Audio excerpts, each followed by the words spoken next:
Morning all. So this marks the end of the first half of my dad's trip here to Thailand. He's been here with us on the farm as we've been showing on the vlog. We've got him involved in loads of different activities. He's actually been planting chili yesterday and Damo's been working him in the garden. We've tried to keep him busy this whole time that he's been here and get him stuck in with like day-to-day life here. Not just kind of relaxing as you normally would on a holiday. He has been very, very busy. But the main priority of the trip has not really been activities and doing things. It's been spending time with the kids, catching up with Hugo again, catching up with Otis, and he's been taking all the other kids out as well. They've all gone out to the local noodle place together and I think they've had a great time. It served its purpose. And today we're actually off to Chang. Now, because this is a road trip to Chang, some may remember in a previous vlog I had a problem with the tyre on the car. A big nail got stuck in it and so I had to have it repaired, and the guys took the tyre off and they patched it up. But I had a mechanic or somebody that knows a lot about tyres and cars and things comment on the channel that isn't safe. So sometimes my subscribers do come in handy, and this guy had a lot of experience, he said in the comment, and so I trusted him that it wasn't safe, and I decided in the end to go and get a whole new tyre on. So they removed the one that they patched up and they put on a new tyre for me. I actually looked in a few garages around here and around Barrio, and they didn't have this particular all-terrain tyre that I needed, and if you ordered it in there would have been a wait and it would have cost maybe around 6,000 baht. We ended up finding the tyre available on Lazada for 2,900 baht. We just ordered the tyre, it was with us within 2 days, stuck it in the back of the truck, went to the garage and they put it on for us. So the total cost of having it replaced was about half, and we saved us a lot of time as well, and also a lot of travel. We had to travel to the city. This way we could get it done locally. So there's a top tip for anybody that is thinking about getting the tyres done on the car. If you're in a remote area, you can order your tyres on Lazada. So today we're going to be jumping in the car, me, Otis and my dad, and we're going to be heading down to the island to Chang. Ready for a massive adventure then? Yeah. So just arriving on the ferry over to Chang. This is both Otis and my dad's first time going over to Chang. Are you glad to be spending some time off the farm as well, getting to an island? Yeah, I'm gonna miss go, but it's nice to have a different view, something else to do. Yeah. At our place you had about 6 nights. Yeah, action packed. Making pie. But it still gets a bit boring for you though, huh? Yeah, sometimes I've got to find something to do, but it's running out of things to do now, so maybe it's time for a move around. Bit of an adventure, yeah? So the first place that we're staying is here at my friend Simon's place. It's Amber Sands. It's actually in the quiet area of the island. It's not so busy over here, but it is great for couples and families. If you want a bit of the slow life, you've got the Mangrove here, and he's got a beautiful restaurant that comes right out onto the beach. So Otis has just been playing in the pool here, and the rooms are fantastic. We actually got a family room here, so he can actually sleep a lot more than us, but we gave my dad the big bed, and we actually have 3 small beds as well, so it's perfect for families in this area. We're going to be staying here for 2 nights. You can see it's nestled right at the foothills of the mountain as well, so this is his son over here. He's so it's a real beautiful place, something quite special if you're looking for something different on Chang. So one of our first stops was Damo and mine's favourite cafe on Chang. It's Jao Jom. It's right at the beachfront, and the name actually comes from a small hill just behind the area, Jao Jom. The cafe is very clean, it's got a minimalist look, and a lot of the design, as you can see, leans into like a soft Japanese influence. You notice straight away the bamboo, the parasols, the walkway is all laid out like a little garden path. The staff are also dressed in a Japanese style outfit, which I think all adds to the atmosphere of the place. You have some stunning views over the beach and some little places where you can take a photo, climb up here to the treehouse and get a little shot up there.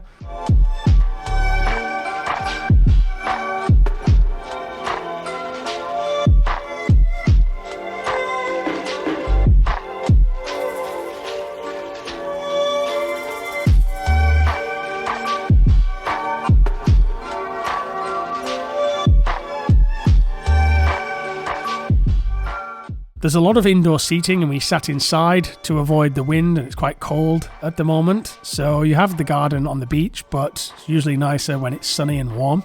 The menu is a mix of Thai and Western dishes with a few Japanese touches. And I think that the main thing about this cafe is the presentation. It's a little bit on the pricier side, to be honest, for Koh Chang, but I actually think it's well worth it for the presentation and the quality of the dishes. I have to say it's not my dad's cup of tea, although he did enjoy the chocolate cake and a coffee. Otis absolutely loved it. He rated the chocolate cake 8 out of 10. The place is definitely worth a stop, especially if you're as a couple. Me and Damo would usually spend some romantic afternoon here, just talking about life and the kids over a coffee and enjoying that view. While traveling with Otis and my dad, however, we don't spend quite as much time. We were very much in and out because we got to keep the journey going, and we were off to the waterfall. When arriving at the waterfall, it is designated as a national park, so you are charged to get in. You'll notice that the Thai price is cheaper than the foreigner price. This is usually because Thais pay taxes in the country, which helps support the national park. However, for some reason, as a taxpayer and a work permit holder, I was unable to get a discount and had to pay the full price. I just swallow this as part of my supporting the local national park. However, I really do think they should have something for work permit holders that can prove that they pay tax in the country to get into the waterfall. It didn't put us off the beautiful walk though. My dad is a big walker at home, so he enjoys getting out there into the fresh air. And Otis is a bit of a hiker as well, to be honest. The actual trail was short, but it was quite difficult getting over part of the river, having to hold on to this kind of rope to go over, but well worth the view at the end to see the waterfall. This is the first of the waterfalls we have visited on Koh Chang. We are going to be visiting another one. This is one of the nicer ones in my opinion, but we will be showing you another one on this vlog. And so, as we often do when we come to Koh Chang, we've come to see the abandoned ship, which unfortunately burnt down not too long ago, and this is what is left. Some may remember from previous vlogs, or you may have been to see it yourself. The ship, I believe that you could pay for a ticket and have a walk around it too, but now you can see the state of it. It looks like all that's really left is the underground.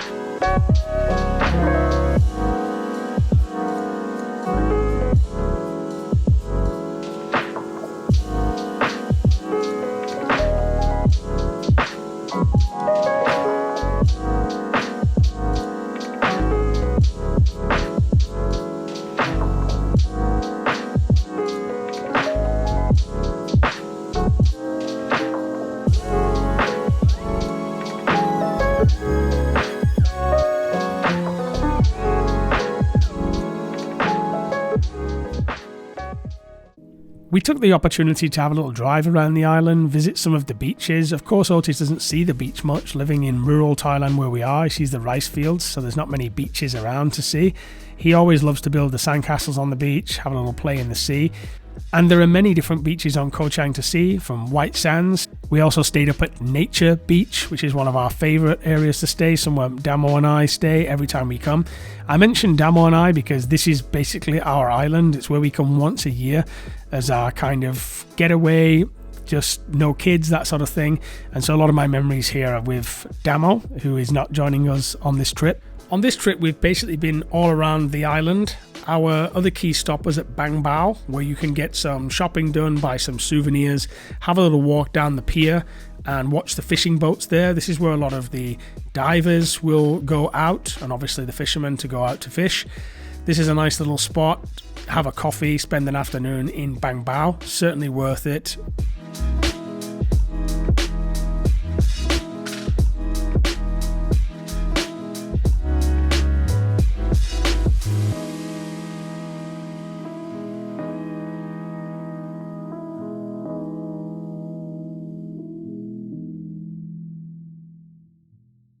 Now, there is so much to do on the island that I'm often surprised when driving around you find little treasures that you didn't know about before. One such treasure that we stumbled upon is Fisherman's Hut. Located right near the south of the island, you're surrounded by boats and you can sit out on a little pier area. Otis had a mango shake and I ordered the crab, and I have to say it's a nice little atmosphere, and for such a small little place that I'd not heard about until actually stumbling upon it, I was surprised to see how many people were coming in and out. Quite a busy spot, and I can see why, because it's a nice way to spend an afternoon on the island. It's not unusual to come across some monkeys when you're driving around Koh Chang as well. There's many families of monkeys that live all across the island. We did visit the Mangrove walk, but we found that it was in a severe state of disrepair, and actually nobody was walking it anymore. The ticket office was all closed down.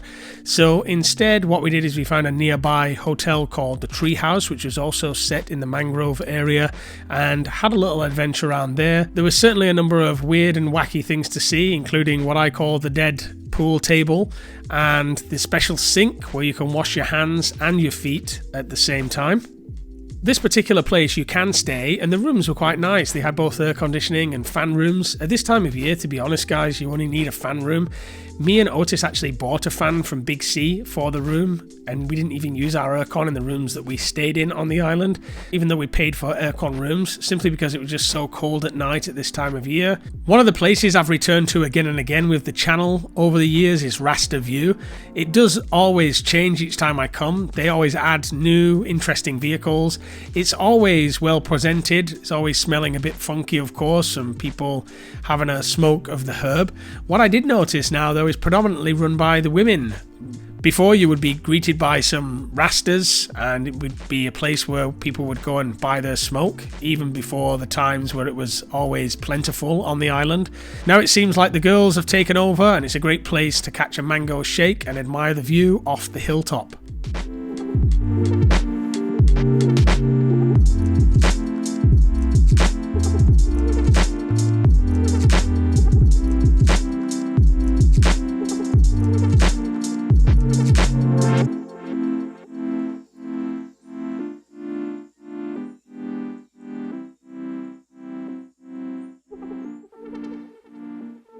In the evenings, there is a lot to do on Koh Chang. I took my dad and Otis to our favourite Mexican restaurant. It's El Barrio. The food is absolutely fantastic here. The atmosphere is second to none. The decoration of the place is brilliant.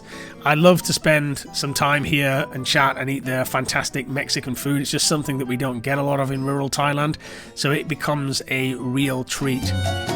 Fuego, mi amor por ti es puro fuego.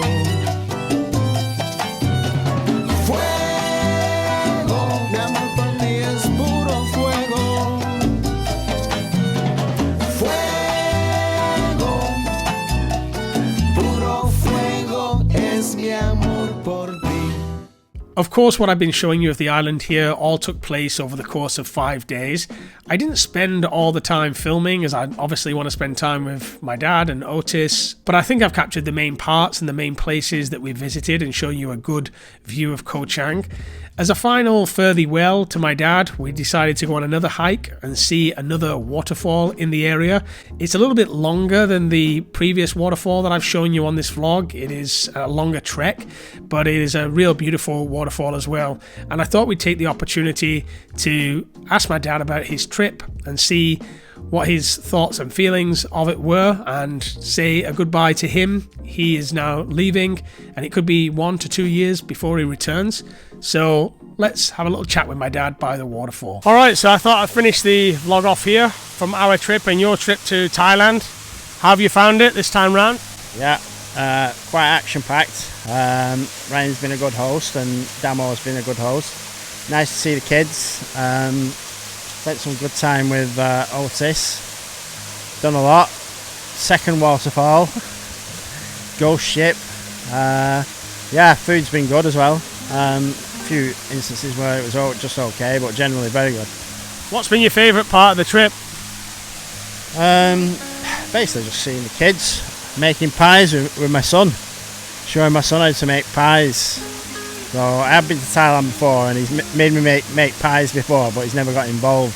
This time he's learned to make his own pies. So, but yeah, and I like it in the village as well. It's pretty laid back. And to be honest, the food in the village where Ryan lives is the best Thai food I've had while I've been here. So, More so than the very expensive restaurants we've had on the island. yeah, a lot more so, more authentic, actually tastier, better than some of like I said, the top hotels here or the top restaurants that do Thai food here. So yeah, the food's been good. Seen a lot of stuff. Beautiful beaches up on the island. And obviously the day-to-day life on the farm, which is good to see as well and be a part of as well. Do you think you could live here? No.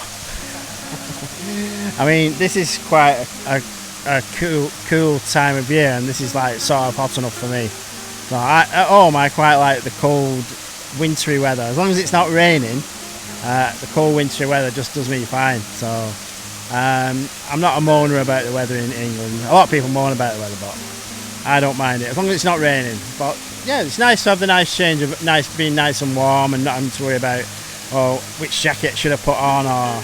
But no, I don't think I could live here. It's a bit too. I've got my own things going on at home. I've got a little business selling dog treats, and I've got a little part-time job. I'm semi-retired. I wouldn't say I've got many friends in England. I'm a bit of a hermit, a bit of a loner. But I've got my 2 Jack Russells, which I'd rather be with them than most people. So they're more entertaining. But yeah, and got my own little way of life. I don't know, maybe in the future, maybe in I don't know, 5 or 6 or 10 years, maybe I'd want to come here and slow down and retire. I don't know. You can't say, you never say never is what they say, isn't it? Yeah. So, but at the moment I'm quite content in England, and obviously I can afford to come and see Ryan every 12 months or 2 years and stay for as long as I want basically, but 2 weeks seems to be enough, especially this holiday because we've done so much in 2 weeks, where sometimes 2 weeks on the farm seems like 2 months because nothing happens. Every day is the same. It's like Groundhog Day. Everybody goes about the business, and Yai goes about her business. And they don't fuss about because you're there.